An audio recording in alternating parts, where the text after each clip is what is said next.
the impact of this school closure, this remote learning that we defaulted to, is going to be impacting for years to come if we don't do something to close the gap. How do we do that? Resilience is the answer to it. But I think a big mistake that parents think is there's only a set window. It's too late, or it started when he was 3. It's not too late for any of us, or the entire counseling industry would go out of business.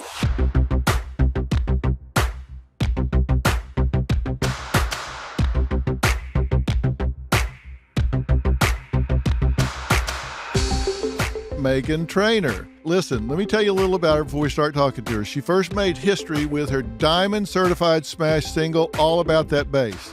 And the award-winning singer-songwriter has garnered a Grammy Award and achieved 8 multi-platinum singles and 2 platinum albums, sold out 3 world tours, penned multi-platinum hits for peers across pop and country, and received countless industry awards and nominations. Expanding her influence on pop culture, she starred on Fox's hit series The Four, Battle for Stardom, and is currently on the superstar coaching panel of ITV's The Voice UK alongside Sir Tom Jones, will.i.am, and Ollie Murs. Meghan, how are you? Hi. How's that for an intro? That was incredible. That was my dreams. Wow. Yeah. I mean, if you're all listening out there and you don't know, I'm the biggest Dr. Phil fan in the world. So this was like my birthday dreams and a bucket list for me, just to get to talk to you for an hour is pretty sick.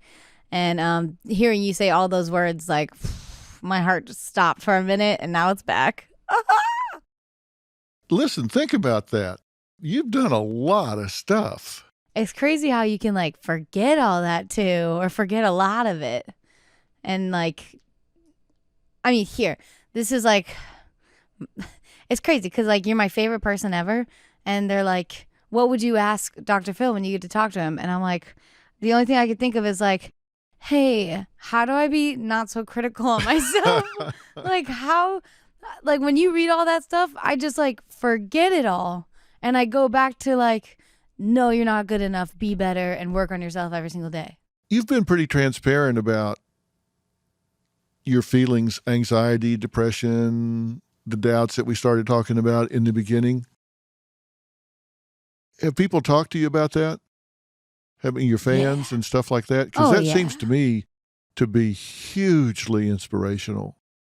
Because people look at you and say, if she can talk about this, deal with this, and overcome it, then I can. Yeah. I just like was uneducated about all of it. And my parents were too. Like when I heard anxiety, I thought people would just be stressed out. And I just didn't know what it could actually physically do to your body. And after the vocal surgeries and I remember it was a month after my vocal surgery, they scheduled an Ellen performance. And I was like, guys, I'm not going to make it. They're like, we'll be okay. And I'm like, I don't think you understand. And I was so scared that in my vocal like training, getting back into it, I had days to get ready. I was bawling my eyes out. And I think it started then. And I started getting the physical feelings where you feel like you want to run to the bathroom, or your back is lit by a flame, or you have a fever and your temperature's fine. Like, you know, those physical things where you're like, it's crippling. Like I can't get through work today because my body's dying on me and I don't know what's going on. So one night I kept being like, there's something wrong with me, but I'll figure it out. And one night after dinner, I thought I was having an allergic reaction, and I went to the emergency room and was like, my throat's closing. Panic attack. And they were like, okay, so we've checked you out and this is what we call a panic attack. And I was like, no. If you just look right yeah, just there, look in here. It's closing. And the sweet guy was so nice to me. He felt so bad because he knew I was just clueless. And then they tried, my brother was the only person that had panic attacks in my family that talked to me about it. He was like, oh, go to the emergency room. You'll be fine. I've had this. Just don't let them give you Xanax. And I was like, okay. And so I went there and was like, I don't want Xanax. I want the lightest form of anything you can do to help me. And they did. They gave me some very light, I don't know what it was, but it worked and it was fine. And After that, I went to every doctor you could think of except you. I could have probably used you. Yeah, thanks a lot. I went to every doctor and was like, please fix me. And a lot of them promised they would, and they couldn't. And then I finally met a psychologist, and he said, your chemicals are like this, and we got to bring you back to here. And it made me feel so much better. And so like, oh, I'm not going crazy. Like, I'm not schizophrenic, because things would start moving. I had like body dissociation or whatever it's called. Yeah, you get that anxious. People don't realize anxiety is not just a psychological phenomenon. There's a neurological component to it as well. Yeah. And the neurotransmitters in your brain get disrupted. And it's like being on a racetrack with no exit ramp. It's just going and going and going, and you can't do anything about it. Yeah. He said stuff that finally made sense. He was like, there's a fire alarm in your head, and it's just going off for like no reason. Like, that was like the best thing he could have ever said to me. And I was like, yes, that's how I feel. He's like, when there's like actual danger in front of you, and that's how intense it gets, your body's telling you that's happening all day long when it's not. And I was like, cool, fix it. What do we do? Nikki Glazer, one of the funniest female voices in comedy today. You've probably seen her because she's been hitting the clubs for over a decade across the country. She's the host of 3 hit podcasts. She has been honing her shockingly honest, no-holds-barred style of comedy. It takes a different breed of cat to do what you do. Yes, it does. I do believe that all comedians, and I don't know, I would like to hear your take on this. It comes from a place, at least for me, of not feeling loved. And so I need to perform and hear back constantly validation. Like, we like you. Ha ha ha. Ha ha ha. It's not like I play a song for 4 minutes and then applause at the end. I need laughs and validation every 5 seconds. And so I think it came from a place, for me at least, of just wanting to be seen, wanting to be loved from strangers anywhere I could get it. And thank God for that, though. Thank God for my low self-esteem as a child. Well, it made let's me talk way about out. that, because there were a lot of reasons that I was really excited about doing this. And one is, I think you're a huge talent, and I think you do a great job on stage. But what I love about you is you have no filter. I kid you not, guys. What you see with Nikki is what you get. She has no edit button and is willing to be totally authentic. It's not like, hey, I'm Miss Glamorous Hollywood. You have a willingness to be completely, shockingly honest about everything. But at the same time, you say, I'm like really insecure and need feedback every 5 seconds, but yet you have the courage to be totally, completely honest. To me, that's a contradiction. Well, I think now I do have self-esteem now. I had to hit some really low lows during the pandemic that brought me to a realization that I was kind of dependent on stand-up and that validation every night to be complete, to not have to be alone with my thoughts, to feel loved, to feel worthy. And then when it was taken from me, I had to actually kind of look at stuff and do some work. And so now I feel that I'm compelled to go on stage now to share, to make people laugh, to make people feel less alone. Like, my compulsion for doing it is different than when I started, but I do believe that I felt as a child so just innately gross, wrong. Why was I even born? There's nothing special about me. I really hated myself, and I don't know why, but I just did. And I think when I found stand-up, I found something that really I could talk about those dark feelings and make something of them. It was just too dark.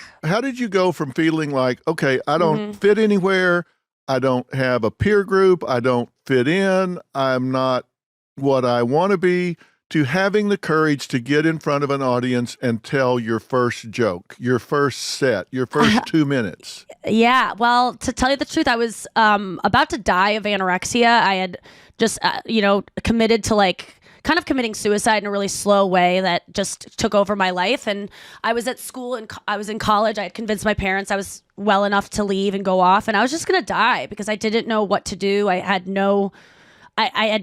no willingness to be open to my life, to eating again, because I just didn't see what I was going to live for. I always wanted to be an actress. I wasn't good at acting. I didn't get into theater school.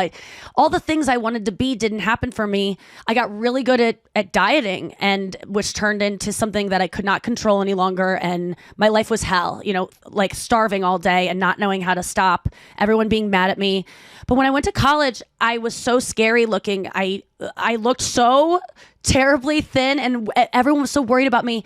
I had to create a person. I had to just make myself larger than life so that I could make friends. I didn't want anyone to be worried about me anymore, but I couldn't gain weight. So I'd wear baggy clothes, and I was just funny. I just laid into look over here, not here. And then I started hearing, you should be a comedian.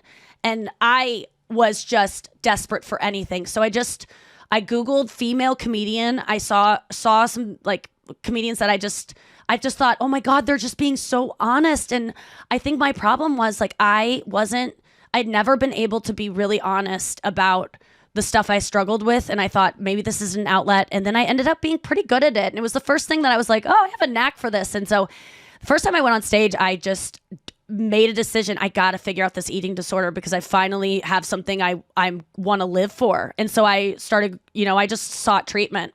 And then, I got over anorexia, but then it just turned into many other eating disorders that were more manageable and less noticeable over the course of 20 years.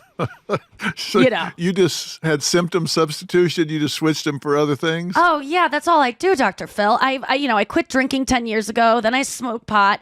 Then I quit smoking pot. Then I start getting in the food. I was bulimic. I've been, intermittent fasting, which I call adult anorexia. I've tried everything. And then I think when the pandemic hit, that's when I was like, and then workaholism. I just was doing podcasts and sets every single night. I never was home alone. I was never alone. And when the comedy clubs were taken from me in March 2020, I got desperate. And that's when I really sought out recovery for my suicidal thoughts, my overall depression, and really my eating disorder that I had turned into this very manageable thing that I talked about openly, but really didn't give that honest about. And since then, the recovery of that has opened up this new honesty for me, because I think that I always thought I was a very honest person sharing about my sex life. I mean, that's kind of what I'm known for, is oh my God, she just talks so openly about her sex life. I don't know. I think that's a rebellion because my parents didn't talk about sex. So that's me going, well, I'm going to get on stage and talk about it. And I was always very scared of sex.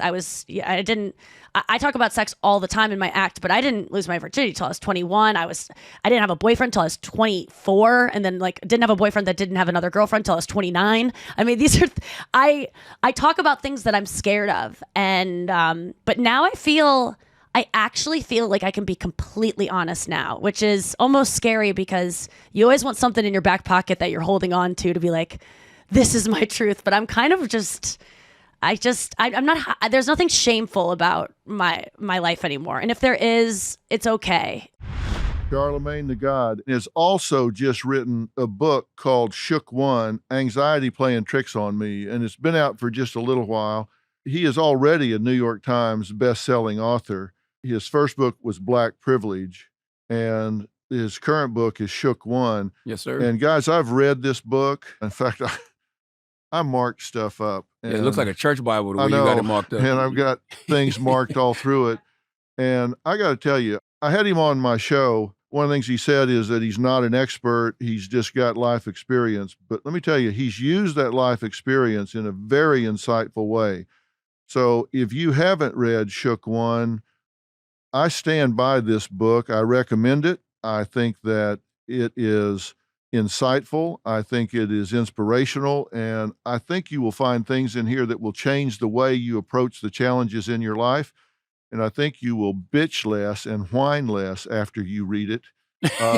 Because seriously, you had chances to go lay down and whine about shit, or you could just get up and go do something about it. And you got up and did something about it. Yeah, that's why I say, you got to use that fear as fuel. You got to use that anxiety as fuel. I had every reason to just give it up, cash it in. But those options of, being broke, sitting under the tree, being in prison, or being dead really scared me. And when I started to get in a lot of trouble and, some of those experiences started to happen to me, my father would always say that if you don't change your your lifestyle, you're going to end up in one of those three places. So Yeah. I was shook to death. You know how they always say smart people learn from their own mistakes, wise people learn from the mistakes of others? I made some mistakes myself, but I saw some of those mistakes really affecting people to the point where I was like, yo, my father was absolutely right. That's why the best advice I can give kids, man, is listen to your elders. Because everything that we could possibly think to do, they've already done. Tell me about anxiety for you. You said you didn't know anxiety was a thing. You didn't know it was a mental condition, an emotional condition that was treatment worthy. Now that now that you figured it out, looking back, when did it start for you? When was the first time you had something that would qualify? When I was like 10. Really? It was Hurricane Hugo in Moncks Corner, South Carolina. Hurricane Hugo was a Category 5 that hit South Carolina. And at the time, we were living in a single wide trailer. And I remember everybody on our dirt road had to evacuate. We all went to this local elementary school called Whitesville Elementary School. And it was just like listening to all the panic from the adults and, them saying things like they don't know if their trailer's going to be there tomorrow or the house not going to be there or we might not make it through the night. Like, I remember that same feeling, heart beating crazy, shortness of breath, like just man, what's going to happen, and that wasn't even an irrational fear. That was actual fear. Yeah. So that's the first time I remember having it. But I mean, I've had it so much throughout my life, man. And it's so weird because I think about times where I used to hide in the woods or hide in the cornfield away from people just because I didn't want to see certain individuals because I was having such bad panic attacks, or sometimes like I would be having a panic attack and want to be left alone and know that like one of my neighbors might come walking down the road. I might see them from a distance and dart off in the cornfield just to like get away from them.